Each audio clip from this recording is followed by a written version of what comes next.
Khajuraho film festival में सम्मानित धार्मिक शॉर्ट फिल्म केवट संवाद के डायरेक्टर और कलाकारों का राजधानी भोपाल में सम्मान हुआ। वहीं मीडिया से चर्चा करते हुए डायरेक्टर ने अपना अनुभव शेयर किया।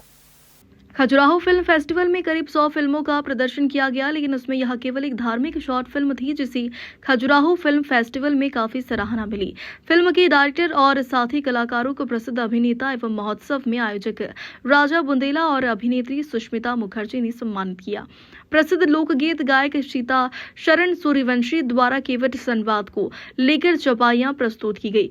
फिल्म के डायरेक्टर भानु प्रताप तिवारी ने कहा कि रामचरितमानस का अध्ययन किया और केवट का प्रसंग पढ़ा तो मन में इस प्रसंग को करने का ख्याल आया कि और फिर से शॉर्ट फिल्म का निर्माण किया। मानव जीवन का ये वास्तव में निश्चित रूप से बड़ा सौभाग्य है कि मर्यादा पुरुषोत्तम भगवान श्री राम का चरित्र का निर्वहन करने का एक अवसर मिला है। मैं पूरी टीम के साथियों को, आपने भी हमारे साथी निर्देशक श्री भानु तिवारी जी से प्रश्न किया था शूटिंग कहाँ हुई, तो भोपाल की एक लोकेशन थी और मां नर्मदा का तट था होशंगाबाद में, वहाँ 2 लोकेशन पर शूटिंग की गई थी। रही बात, बाकी टीम ने पूरा बता ही दिया है कि समाज को हम मर्यादा पुरुषोत्तम भगवान श्री राम के केवट जी के भाव के माध्यम से समता, करुणा, दया और संभाव का एक संदेश देना चाहते थे। जब मैंने श्री रामचरितमानस को पढ़ा तो कुछ प्रसंग मुझे ऐसे लगे थे जिन पे फिल्मांकन किया जा सकता है, लेकिन मेरे दिल को जो छू गया केवट का प्रसंग खासतौर से दिल को भा गया। तो मैंने सोचा क्यों ना हम इसी प्रसंग को लेकर के और कुछ करें, तो वो हमने आपके समक्ष किया है और सामने है, आपने देखा शॉर्ट मूवी के दौरान उसमें जो हमने जो बन पड़ा हमसे हमने किया है भाव। इसकी शूटिंग हम लोगों ने भदभदा डैम के पास में, हाँ, नर्मदा, फिर इसके बाद नर्मदा जी में पूरा जो शूट है नौका का, ये सब हमने बुधनी घाट पर जा कर के किया था। जी सर, बजट तो ऐसा है कि हम जो परिवार है हमारा सभी लोगों ने मिल करके किया।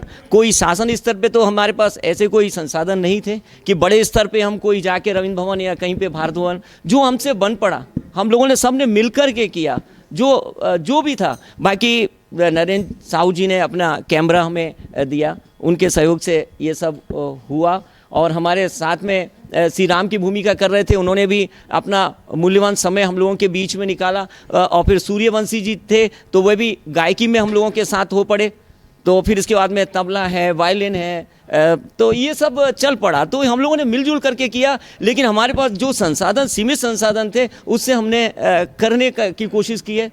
और भविष्य में अगर हमें शासन स्तर से कोई इस प्रकार से संस्कृति के क्षेत्र में 81 से थिएटर कर रहा हूँ, लेकिन आज तक के मुझे किसी भी तरह का कोई नहीं मिला है। बाहर भी जाता रहता हूँ मैं, लेकिन मुझे आज तक कभी कोई, तो मैंने सोचा क्यों ना अपन अपना ही करते रहें। श्री रामलला का कम से कम अपन गुणगान तो गाएंगे और भी हमारे साथ में कम से कम इस प्रसंग को देख के प्रेरणा तो मिलेगी, भाव तो आएंगे उनके दिल। इसलिए हमारा ये संदेश दिल को छू गया और हमने इस केवट संवाद में दर्शाया किया है हमने।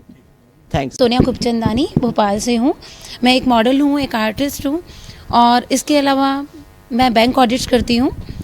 एंड मैंने काफ़ी वेब सीरीज़ करी हैं, शिक्षा मंडल और लव की arrange marriage, mister Saxena, Indian 2 में भी मैंने काम किया है, जो कि अब इंडियन 3 में हमारे सीन्स शिफ्ट कर दिए गए हैं। और इसमें मैंने सीता जी की भूमिका निभाई है, जो कि मेरा बहुत अच्छा एक्सपीरियंस रहा। इस योग्य तो मैं नहीं थी, लेकिन फिर भी जी मैं अपनी टीम का आभार प्रकट करना चाहूँगी कि उन्होंने मुझे इस योग्य समझ के मुझे इस भूमिका के लिए लिया।